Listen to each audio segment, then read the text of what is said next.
শেখ হাসিনাকে safe exit দেননি সেনাপ্রধান। সেনাপ্রধান জানিয়েছেন শেখ হাসিনার দেশ ছাড়ার খবর তিনি জানতেন না। শেখ হাসিনার পদত্যাগের পরে সেনাপ্রধান অন্যান্য রাজনৈতিক দলের নেতাদের সাথে আলোচনা করাকালে তাকে সাবেক প্রধানমন্ত্রীর দেশ ছাড়ার খবর দেওয়া হয়। 5ই আগস্ট গণ আন্দোলনের মুখে দেশ ছেড়ে পালিয়েছেন শেখ হাসিনা।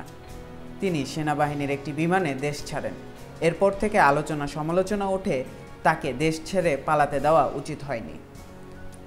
শেখ হাসিনার সেফ এক্সিটের জন্য অনেকেই আঙুল তোলেন সেনাপ্রধান ওয়াকারুজ্জামানের দিকে, তবে এই অভিযোগ অস্বীকার করেছেন তিনি।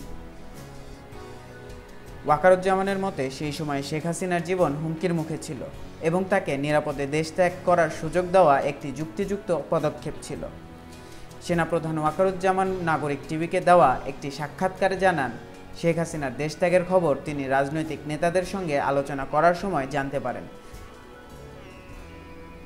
তিনি বলেন, প্রথম কথা হচ্ছে আমি তো রাজনৈতিক দলগুলোর সঙ্গে আলাপ আলোচনা করছিলাম। তখন আমাকে কিছু ব্যক্তি বলেছে যে উনি তো চলে যাচ্ছেন, উনি অলরেডি রান।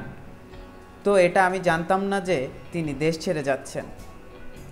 তারপরও আমি মনে করি যে উনি দেশে থাকলে ওনার জীবন ঝুঁকি হতে পারত। কেউ চাইবে না যে একজনের বিচার বহির্ভূত হত্যাকাণ্ড হোক, এটা মোটেই কাম্য নয়। পরিস্থিতি অত্যন্ত উত্তপ্ত ছিল। সেনাপ্রধান ওয়াকারুজ্জামান শেখ হাসিনার দেশ ত্যাগ ও পরবর্তী পরিস্থিতি সম্পর্কে জনগণকে সঠিক তথ্য জানার পরামর্শ দেন। তিনি মনে করেন সঠিক তথ্যের ওপর ভিত্তি করে ধৈর্য এবং সম্মিলিত প্রচেষ্টার মাধ্যমে দেশকে শান্তিপূর্ণ সমাধানের দিকে এগিয়ে নিয়ে যাওয়া সম্ভব। তিনি বলেন, আমি আশাবাদী সবাই একসঙ্গে যদি কাজ করি তাহলে দেশ সংস্কার করা সম্ভব হবে এবং আমরা একটি সুন্দর গণতান্ত্রিক প্রক্রিয়ায় যেতে সম্ভব হব।